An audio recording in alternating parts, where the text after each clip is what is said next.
İlahi mənə qismət elə ki, iki əlimin ikisini də insanlara xeyir çatdırmaq üçün açıq elə.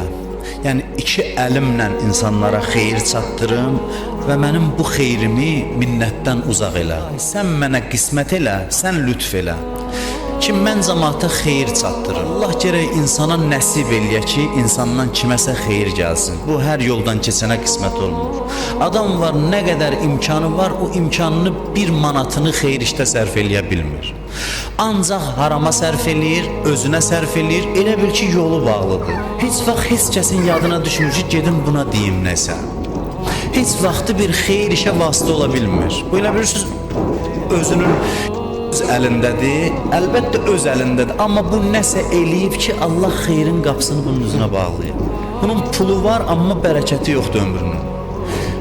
Nəysə var, əlində nəsə var, amma ömrünün bərəkəti yoxdur. Allah gərək bir adama qismət eləyə, bir hacətini birinin yerinə yetirəndə şükür səcdəsi elə ki, ilahi nə yaxşı məni